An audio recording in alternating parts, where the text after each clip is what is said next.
Thanks for downloading a 3CR podcast. 3CR is an independent community radio station based in Melbourne, Australia. We need your financial support to keep going. Go to www.3cr.org.au for more information and to donate online. Now stay tuned for your 3CR podcast. Minds that plot destruction, sorcerer of death's construction, in the fields of bodies burning, as the war machine keeps turning, death and hatred to mankind, poisoning their brainwashed mind. Welcome to the Anarchist World This Week, broadcast across Australia on the National Community Radio Satellite. Listen to the Anarchist World This Week, Australia's sacred cow slaughterhouse.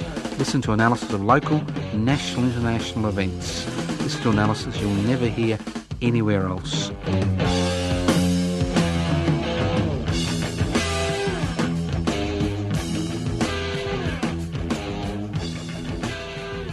Welcome, that's right, welcome to the Anarchist World This Week on your local community radio station. Now, Michael, do I see any red lights anywhere? Yeah, why? Do we? Oh, we've got little red lights. Yeah. I'm going blind. It's just in a different position. I just thought you were going to sneak out of the studio without saying hello to all the listeners. So I got you back, didn't I? Good morning, everyone. I caught you. Yeah, he can go now. He does all training. He's got training. He's got all this work to do. Yes, he actually exists. My own personal ASIO agent, Michael Smith. What a name. You wouldn't believe it, would you? And he works at a community radio station. Well, he volunteers. All right, let's move on. If you wonder what anarchy is all about, an anarchist society is a voluntary, non-hierarchical society based on the creation of political and social structures which are based on equal decision-making power. That's direct democracy. It's a society where wealth is held in common and used for the common good. Yes, we're those old-fashioned rebels and revolutionaries who actually believe in making a better world for the people around us and ourselves, not some religious bigot or some nationalist moron or some maniac monarch. Nah, anarchy is about breaking those boundaries. It's about breaking hierarchy. It's about ensuring that everybody is involved in the decision-making process, ensuring that the commonwealth is held in common for the common good. It's about creating a society without rulers, R-U-L-E-R-S, not without rules. Now, if during the course of the program, disaster strikes, tsunami, earthquake, knock on the door, the neighbour wants a cup of tea or a bong, don't despair. Don't despair. The program is podcast. You can access the podcast by going to 3cr.org.au. My name's Joseph Scone. I'm hosting today's program. If you want further information, you can always go to the website, anarchistmedia.org, or you can go to the PIBCI website. That's public interest before corporate interest, PIBCI.net, PIBCI.net. There it is. And if you join quickly, we need lots of members. Quickly, you'll get your little membership card in the mail before you know it. You can join via the net. You can join by snail mail. If you know me, you can give me your application form. Yes, we're moving along. Public interest before corporate interest. Now, let's start off with the budget. But before we start off with the budget, well, this is a state budget, which nobody's really interested in, but we may make a few comments about the Victorian state budget. Let's talk about the fall in interest rates. Now, you and I, boys and girls, are going to have a little fairy story. We're going to hear a little fairy story. Remember all those fairy stories they had in the Middle Ages, you know? A-chew, and they all fall down to talk about the plague and all those esoteric little fables and things. Well, we're going to tell you a 21st century Australian fairy stories with kangaroos, koalas and gum leaves and wattle trees. That's right, this is a 21st century fairy story. Now, it goes something like this. The Federal Reserve Bank, in their wisdom, WISDOM, have reduced interest rates to 2%. That means the cost to borrow money for the banks is 2% and less. Now, obviously, they sell money to you for 3%, 4%, 5%, 21% if you've got a credit card. They're still raking in the 21% if you've got a credit card. I'm laughing because I'm just paid off my credit card and I'm a happy boy. 21%, could you imagine it? Well, let's get back to the 2%, right? Now, our dearly beloved treasurer, Mr. Hockey, the world's average treasurer. Now, Mr. Hockey said 2%, historically low interest rates. Go out there, borrow. Go out there and borrow and start a small business and employ people. That's the plan. That's the plan. This is a fairy story. Remember, this may be true, may not be true. May be based on fact, it may not be based on fact. So go out there and borrow money and start a small business and we'll employ people, and before you know it, unemployment will be 0%. We'll all be doing jigs and singing in the morning as we go off to work. Off to work I go. Ho, ho, ho, ho, ho, ho. Yeah, I have been told not to sing, and I understand why. But here we are, a small business. But guess what? You know how you make money in Australia today? You make money in Australia today by investing in real estate, by buying and selling property. Whether you live overseas, whether you live here, it's all about pushing up real estate prices. So why would anybody in their right mind go to a bank and borrow money for 6, 8, 10% to start a small business when in Australia we know that small and micro businesses are dead, going to the wall at an increasing rate every day? And why are they dead? They're not dead because the people involved in those businesses are incompetent or foolish. They're dead because they are competing against corporate Australia. And corporate Australia, as you know, do not pay income tax. They pay voluntary taxation. And if you're a 24-carat leaner and traitor like Mr. Rupert Murdoch, and why do I call him a traitor? Well, in order to extend his empire into the US of A, Mr. Murdoch gave up his Australian citizenship. So what is the definition of a traitor? A person who gives up their citizenship? Is a person who gives up their citizenship for 30 pieces of silver a traitor? I'll let you work it out. I think they are. But getting back to the main story, unless you're like Mr. Murdoch and you get an $886 million, what's a million among friends, $886 million tax refund in 2013 while baking billions of dollars of profits offshore, but that's a different story. So here we have small business. One, you're expected to compete against large corporations like IKEA, which pay 3% tax, or Transurban, which paid $3 million tax on a turnover of $1 billion while paying their CEO $4.9 million. Or like Mr. Murdoch, get a tax refund while making billions of dollars of profit, for their little companies. Or Foxtel, the other arm of Mr. Murdoch's corporation in Australia and the rest of the world, paid 0.75% tax. I wish I could get those rates. Anyway, getting back to this little fairy story. So here we are told to borrow money to create small business, but it's not a level playing field. It's not a level playing field. It's a little bit like the under-4s playing against the seniors in the AFL or the soccer league or the basketball league or the rugby league or the rugby union. That's what it's like out there. In the real world, not the fairy world that Mr. Hockey believes in, but in the real world, you borrow money, no level playing field. They don't pay taxes. You don't pay taxes. The tax department knocks on your door. You're a small fish. You're easy to manipulate and push around. But if you're a big fish, it's a different ball game. You can always, like the former head of the National Australia Bank and BHP Pilsen, Mr. Argus, you got an outstanding tax bill. You could always negotiate a fairer return. That's the way it goes, isn't it? When you're big and powerful. But getting back to our little fairy story, here we are, level playing field.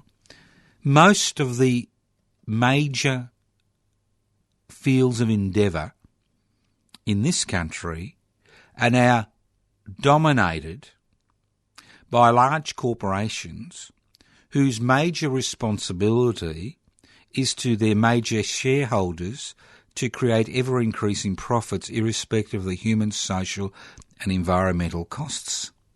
That's what it's about. So if you look at food, 80 to 85% of food distribution and food sales in this country are dominated by two large corporations. You look at healthcare, especially private healthcare. We are seeing the corporatisation of private healthcare. Almost 50% of general practices that you go to are now run by 5 large corporations. That's right. Your friendly general practitioner is part of a large corporation, a salary earner. Right?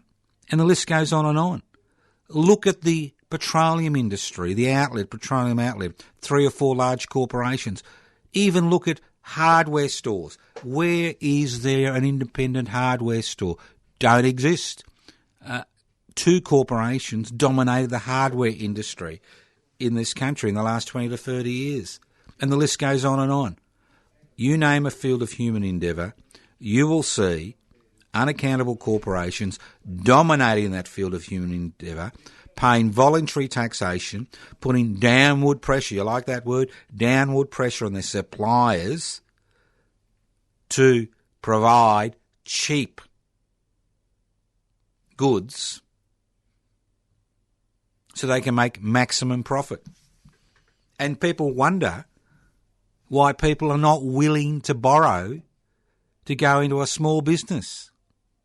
Because the smart people, and this is where the fairy story comes in, the smart people borrow money to invest on the stock market. Because if they make a loss, they can actually get a legal, legitimate tax deduction for making a loss on borrowed money which they invest in the stock market. And the even smarter people artificially drive up property prices by borrowing money and investing in real estate.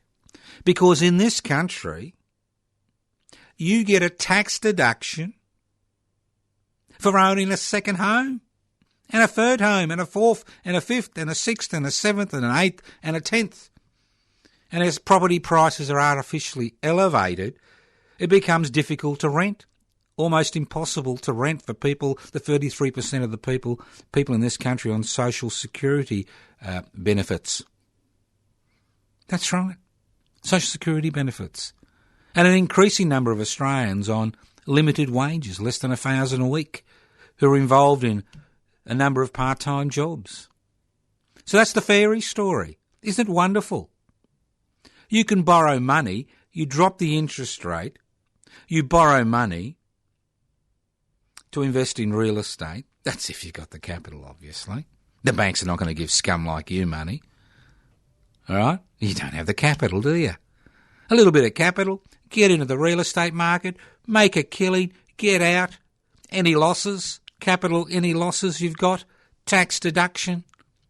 While those struggling to put a deposit on their first home find it almost impossible to enter the home market. Almost impossible. And they can't even access their superannuation contributions to help them get a foot in the property market. That's the fairy story.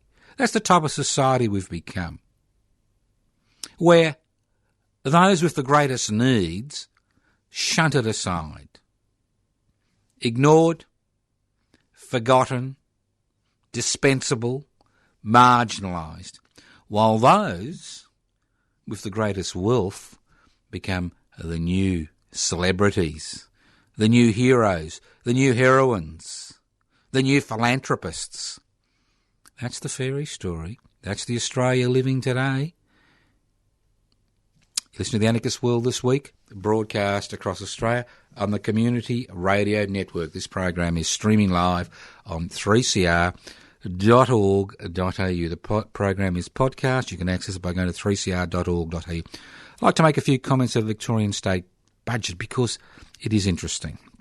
And it's interesting not because there's been a $3.5 billion boost to public education, about time, and a $2.5 billion boost to public health, about time, and a little bit of money into public infrastructure, about time. But it's interesting because of the narrow revenue base. You like that word, revenue base, that state governments have, because since the Second World War, it's only the federal government which is actually able to, income tax, force you to pay income tax. So it's a very narrow base. And traditionally, in the 70s and 80s, state governments relied on three revenue streams. And those three revenue streams included Commonwealth grants, which continue, taxes and charges, registration fees, a whole raft of fees, fines, and most importantly of all, real estate sales tax, sale duty, real estate duty, and payroll tax, obviously, which is of less importance these days. So stamp duty on the sale of properties has become one of the government's biggest revenue earners. So while there's a property boom, there is a little bit of extra money for public education and public health, and we've seen, to the credit of the Andrews-led Labor government in Victoria, they're actually giving some little bit of extra peanuts to these areas. But the dilemma is the great privatisation wave, which hasn't stopped, the great privatisation tsunami, which continues unabated across the country, privatising electricity in New South Wales and privatising the Port of Melbourne, which is a policy which both major political parties support. Privatising the Port of Melbourne in Victoria highlights how a very important revenue stream for state government has dried up. While the state government had a monopoly on electricity production before it was privatised, and gas production, that was a revenue stream for the government. That was a revenue stream. The Port of Melbourne continues to be a revenue stream for the Victorian state government, as other ports do. But as these public assets are given away, virtually given away for peppercorn rents to the private sector, what actually occurs is that revenue stream is closed down. Whether it's at the federal level or the local level, the revenue stream is closed down. So state governments become almost totally dependent on a booming property market and stamp duty receipts. So it becomes a real issue because there is no diversion of income.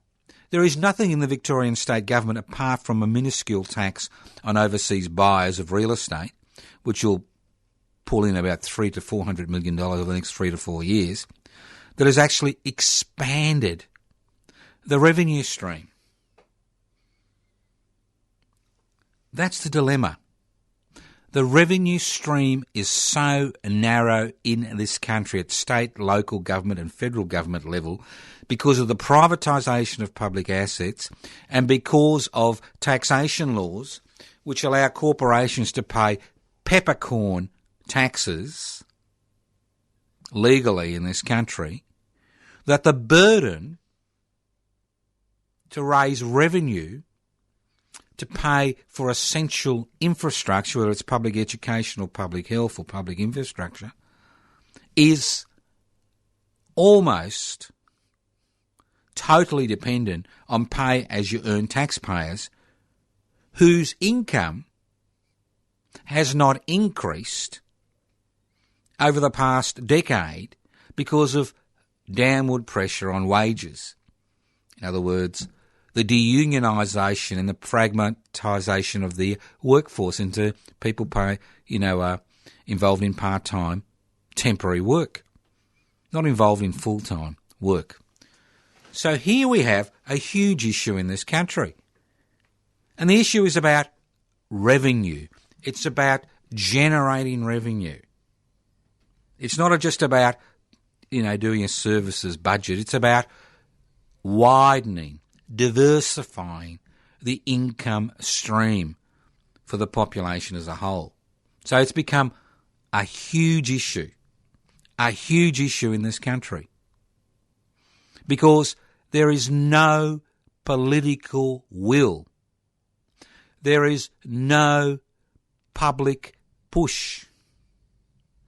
Nothing at a mass level to actually force governments at the state and federal level to actually diversify their income stream. What is wrong with creating a new people's bank, whether at a state level or a federal level? Because a state-owned and run enterprise in a mixed economy plays three roles. One, it allows people who have a philosophical objection to investing their money in the private sector to actually invest their money in the public institution, where if profits are made, those profits are rolled back to benefit the public as a whole. That's the first benefit it has. A more important benefit a state-owned or a national-owned bank has, it actually places pressure on the privately owned banks to actually think twice before they introduce new charges for their products. Think twice about it, because that's what it's all about. Because there is no competition in the financial sector. Because the financial banking sector, like the media, like food distribution, like hardware, like pet shops, like clothing, and the list goes on and on and on, is dominated by corporations of unfair legal and economic advantage. That's the dilemma on a daily basis. You cannot expect a cartel of financial institutions to actually work for the benefit of the people, because their mission statement is different to your mission statement and my mission statement. Their mission statement is to create ever-increasing profits for their major shareholders and their major CEOs and officers within that organisation. That's what it's about. That is what it's about. But is there any debate anywhere about putting public interest before corporate interests? Is there any debate anywhere about creating a new people's bank?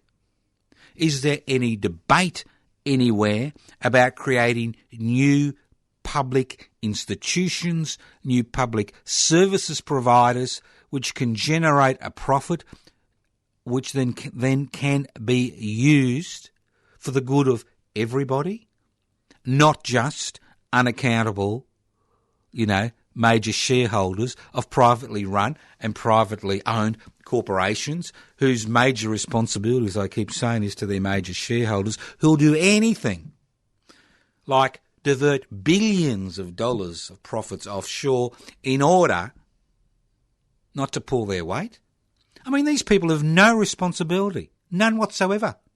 I'll give you a classical example. This is a classical example. And every conservative, wealthy Australian should be kicking themselves up the arse for actually not, protesting about what happened. Medibank Private. Medibank Private was created in 1982. 1982. By the federal government to encourage people to join a private health fund. Around 35 to 40% of the fees which are charged by a privately owned medical insurance fund like Medibank Private is actually a taxpayer levy. $5 billion will go from the public resources into the pockets of private insurance companies to provide private health insurance for the 45% of Australians who have the disposable income to buy private health insurance. But that's not the issue. Medibank Private was privatised by this government, the Abbott-led government, less than 6 months ago. They made, $4 or $5 billion out of it? Peanuts. Medibank Private has actually been paying a dividend back into Commonwealth coffers for decades. So what has Medibank Private done since it was privatised? It has actually done everything in its power to maximise its profits for its major shareholders while decreasing the level of cover for its members. That's right. In the latest rounds of price increases for Medibank Private, that insurance company's increase was double the rate of other insurance companies, 10 to 12%. And on top of that, the services which were paid to its members have been grossly diluted. For example, there are people in this country who have Medibank Private who had top hospital cover, and that meant if they went into a private hospital, their costs would be covered. They paid an insurance premium for that. Without telling anybody, without telling the private hospitals involved, without telling the private pathology companies involved, what they did is they are refusing to pay for pathology and x-ray costs beyond a certain level in these private hospitals. So people are now being found who thought they had a contract with this corporation and now finding them, once it's been privatised, that they're out of pocket by $1,000, $2,000, $3,000 for each private hospital admission. And what that means is that more and more of these people will now be going to an overcrowded, underfunded public hospital sector. And all this is in the name of increasing profits for its major shareholders. So within 6 months of privatisation, we have seen the philosophical basis of this insurance company turn 180 degrees, from providing services to its member and returning a dividend to the Commonwealth to screwing its members and increasing the dividend to their private shareholders. And that's what happens every time a state or federal-owned asset is privatised. Not only is the competition in that particular field of human endeavour decreased and cartels emerge where 3 or 4 major corporations dominate that field of human endeavour, not only are the services to the member continually being constrained, but more importantly, privatisation does not lead to an improvement in services and a decrease in prices. And for the last 3 decades, every state government of every political hue, every federal government has been marching down the privatisation bandwagon. And we, as citizens, are bearing the cost. It's quite extraordinary. I know I'm, concentrating on the economics today, and I'm doing that for a purpose, because it's about joining the dots. We live in a rich country, a very rich country. We have a minimum number of people in comparison to other countries. We're not 200 million people living on a floodplain like in Bangladesh. I mean, we have 25 million people living on a continent. And it's extraordinary, and it's quite extraordinary to think, how is it that a country that is so lucky,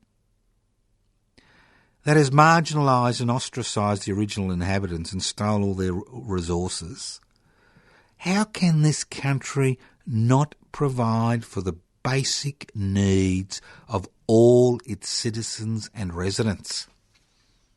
Why is it that homelessness is an issue? Why is it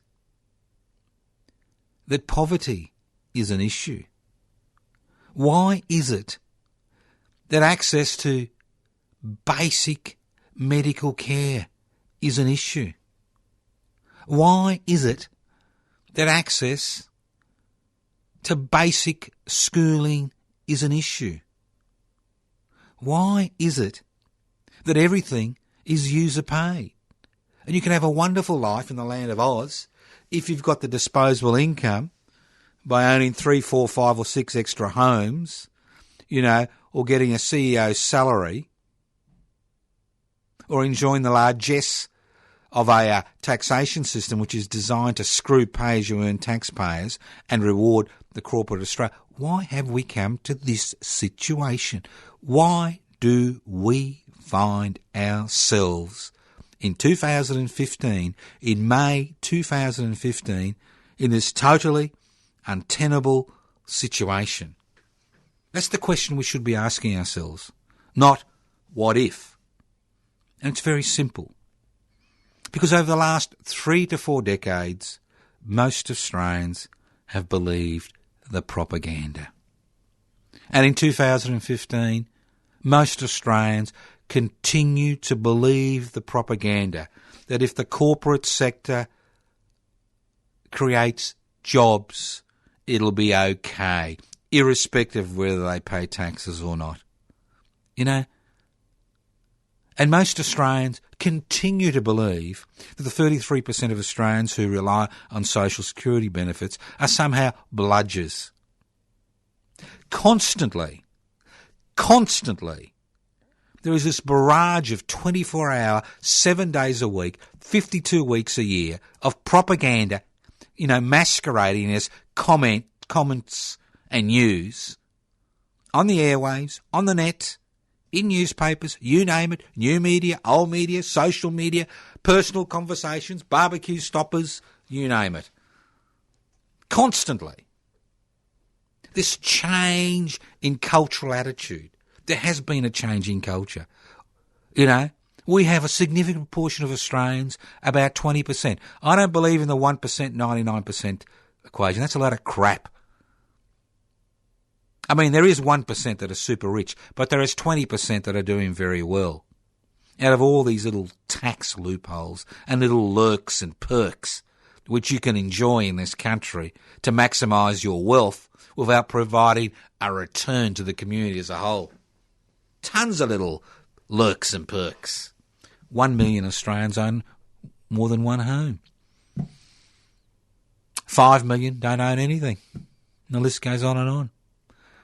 The bottom 40% own 1% of the nation's resources. The top 5% own over 70% of the nation's resources, and the rest, everybody else, fights for. And the list goes on and on and on. So, joining the dots is important. If your granny can't get that hip operation that she needs because there's no beds in a public hospital. She's on a waiting list to see an orthopaedic surgeon, then goes on a waiting list for surgery, and it's put in category 3, which means non-urgent, although she's in chronic pain. Your granny's situation is directly linked to the fact that corporate Australia pays voluntary taxation. It's directly linked to the fact that we have a political system where the major political parties are directly dependent on major corporations for their political success and political survival. Your granny's situation is directly linked to a constitutional logjam which only allows Parliament the ability to call referendums in this country. And the list goes on and on and on. It's about linking the dots. Because in this country, over the last 3.5 decades, things have been turned around on their head. Black is white, good is bad, short is tall. We have this huge rhetoric reality gap. We are told we live in a free society. There have been more laws and regulations passed in this country in the last 30 years to strip away rights that you have had since Federation. We are told that we live in an egalitarian community. During the deregulation, privatisation, corporatisation, globalisation orgy the rich and powerful have been involved in over the last 3.5 decades, we have seen the gap between those that are exploited and those that are doing the exploiting increase. I don't use words like disadvantage on this program or welfare. It's about exploitation. exploitation. On every available statistical indicator, the gap between rich and poor, between rich and the rapidly disappearing middle classes who are burdened with debt, is increasing. At no time in Australian history has the gap between the amount of money which goes into profits for shareholders in relation to the amount of money which is created by people who actually work goes into the pockets of workers. The gap has increased exponentially over the last 3 decades. And we now have the situation where groups like the Mantra Group, which is Australia's, one of the second biggest hotel chain, because I said it's all about corporations, is fighting tooth and nail to ensure that during the course of this Abbott-led government, that overtime payments for its workers disappear. So at the same time, we have seen this gap increase exponentially over the last 3 decades, and we've seen profits increase for a shrinking number of people in this country and overseas. At the same time this has been occurring, there has been a war going on against working people and people who are not working, who are on social security benefits, a war being going on. On the one hand, which has been, to a large degree, been waged by the Murdoch media in this country, which is about, this war is about criminalising legitimate political activity in this country. That's what it's about. It's about making criminals of people like you and me who are concerned about what's happening, who are willing to take peaceful, direct action protests, to be involved in protests and workplace activity in order to change that equation about profits, where profits go, who are there, who want to change the equation about ensuring that those that are most exploited benefit from the system of government we currently have. That's what it's been about. It's been about that for the last 3 decades. Trade unions have been so demonised that less than 20% of people are now in a trade union in this country. Less than 10% in the private sector belong to a trade union. Because if you're a trade unionist, you may find you don't get your job back. You may find your short-term contract isn't renewed. And the list goes on and on. So we have this constant campaign to denigrate the very organisations and the very activities which led to Australia at the beginning of the 20th century being one of the nations with the smallest gap between profits going to owners and profits going to those workers in those institutions. We've seen the social security net that was created to ensure that all Australians, irrespective of social standing and income, had access to the basic necessities of life being constantly diluted by a government-gelded ABC and a government-gelded SBS and a corporate-owned media whose major role seems to be to denigrate and abuse the very people who are at the cutting edge of social, cultural, political and economic change in this country, who have continued to fight back over the last 3.5 decades irrespective of what's happening, irrespective of the political consequences, irrespective of the social consequences, irrespective of the personal consequences. Just extraordinary. Join the dots. If you don't join the dots, nothing will happen. And that's why, a few weeks ago, we launched public interests before corporate interests. It's time there was a political group which used both electoral politics and direct action in the mix in this country, which actually joined the dots and put pressure on governments at the local, state and federal level and corporations to ensure that on every available indicator, public interest is put before the interests of unaccountable corporations whose major responsibility is to create ever-increasing profits. That's right, ever-increasing profits, irrespective of for their major shareholders, irrespective of the human, social, environmental and national costs. So you can complain, you can listen to the program and nod or shout, but isn't it time that we mobilised in a mass fashion? The time for issue-orientated politics is dead. There's thousands of issues. We can all latch on to a particular issue.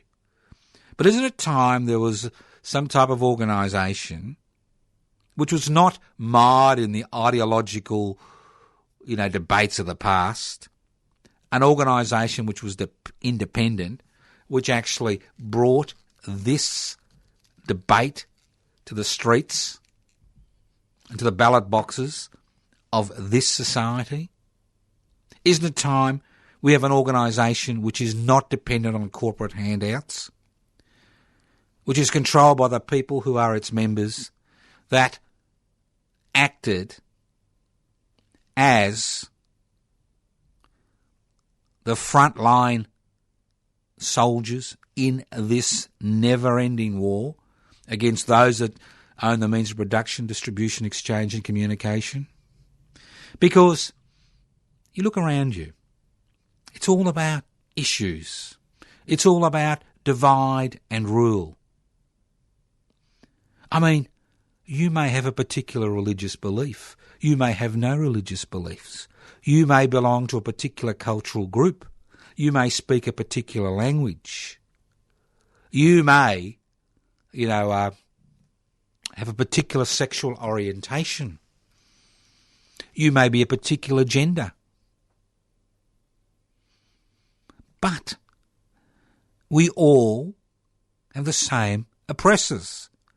My enemy is not the person with a different religious belief. I have no religious belief.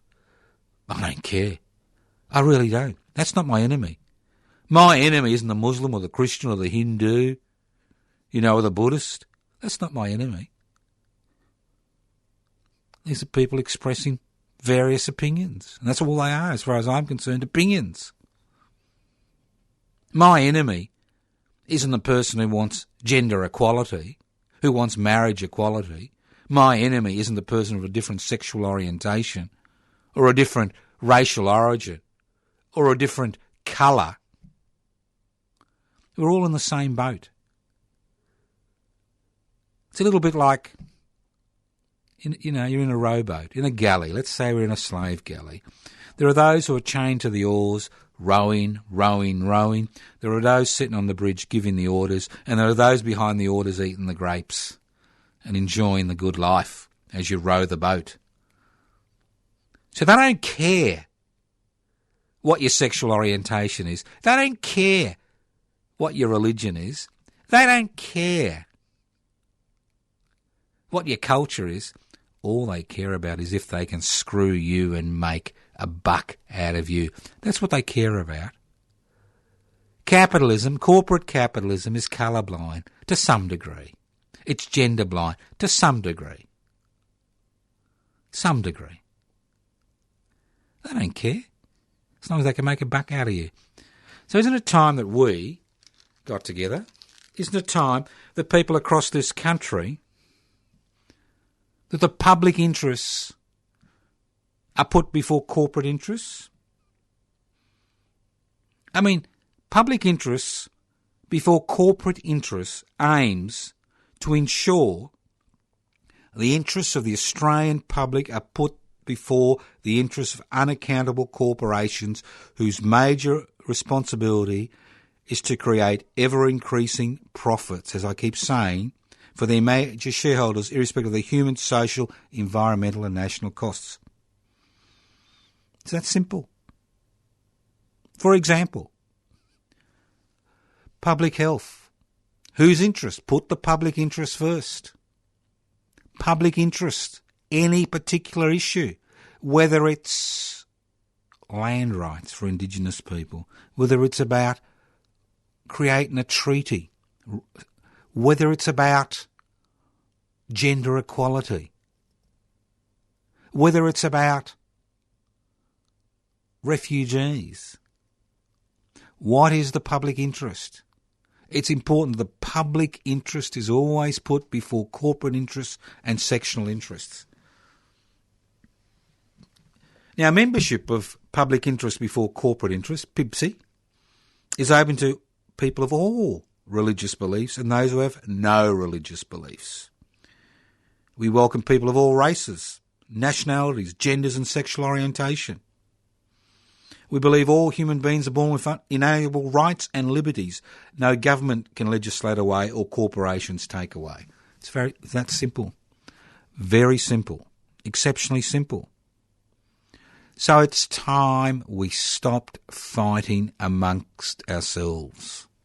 It's time the wage earners stopped, crapping on about welfare and welfare dependencies. It's about time that people looked for the real enemy in this equation. This is a rich country. We have great potential as a people. We have great potential. But that potential has been destroyed by us allowing a political and social system to develop which puts corporate interests before public interests. We have allowed this to develop. We have believed the propaganda That what is good for the corporations is good for us. For example, 24-hour news. Very simple. Monday night, Four Corners tells us what we all know. That 417 visas, that's backpackers and Australians who work on, farms across this country, are exploited. Bang. We all know that. 24 hours, no longer an issue. Last week, the big issue. Senate inquiry, hosted by the Greens and Labor, into corporate tax evasion and minimisation. We heard about the stories of the Singapore sling, BHP Billiton, whacking millions, if not hundreds of millions of dollars in Singapore accounts that don't pay taxes here. And this is an Australian-owned company. We heard about companies like the Dexus Property Group, the biggest office managers in the country, paying 5% tax. IKEA, 3% tax. Transurban, almost nothing. And the list goes on and on. News a week ago, not news today. And this is what happens. Every day there is a disaster story. Every day you can pull out your hanky or your tissues and wipe your eyes about the latest disaster story, about the latest obscenity that hits, it's obscenity. It's an obscenity that people in this country are homeless. It's an obscenity that this country's first people have not been compensated for what's occurred to them as a people. It's an obscenity that corporate Australia pays voluntary taxation. It's an obscenity that I have to come here every week for the last 8 years on the Anarchist World This Week and talk about this on a regular basis. These are real obscenities. Real obscenities in the so-called lucky country, in a land of 25 million people on a continent. So think about it. There are many ways you can fight back. Think about it. We talk about some ways on this program. Other people have got other things. But the important thing is cut your ties with the Gunner tribe. I'm going to do something about that and start doing something. Cut your ties with the somebody should do something about that tribe. And you start doing something about that tribe. I mean, we offer a number of options. You may find them interesting. You may find them a waste of time. But have a look at what we've got to offer. If you want to join, join. If you don't want to join, don't join. But the important thing is be active. Don't sit on that couch waiting for something to happen to improve your life and the life of your children and your friends. It won't happen unless you grab the bulls by the horn and somersault over that bull and kick it on the arse and send it packing.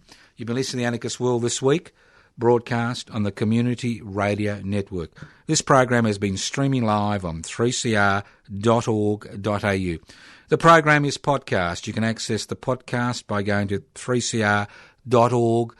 You can look at our website, anarchistmedia.org. Many of the campaigns we're involved in are up there. The Resist Murdoch's Minions campaign is up there. It's all up there. If you want to join PIBCI, Public Interest Before Corporate Interests, go to PIBCI.net. PIBCI.net. You've been listening to the Anarchist World This Week, broadcast on the Community Radio Network on your local community radio station. You can write to us at Post Office Box 20, Parkville 3052. Yes, we still answer letters. Unlike the ABC and corporate media, we answer letters. Post Office Box 20, Parkville 3052. You can email us at anarchistage@yahoo.com. anarchistage@yahoo.com. You can leave pleasant messages on 0439 395 489. Unpleasant messages, send them to the Prime Minister's office. Thank you once again for listening to the Anarchist World This Week on your local community radio station. Listen in next week and think about joining PIBCI. Go to PIBCI.net. Listen to the Anarchist World This Week on your local community radio station next week. That's it. Evil minds that plot destruction, sorcerer of death's construction. An analysis you'll never hear anywhere else. Anarchist World this week. Australia's sacred cow slaughterhouse. 10 a.m. every Wednesday. Listen to the Anarchist World this week for an up-to-date analysis of local, national and international events. Poisoning their brainwashed minds. Oh, Lord, yeah.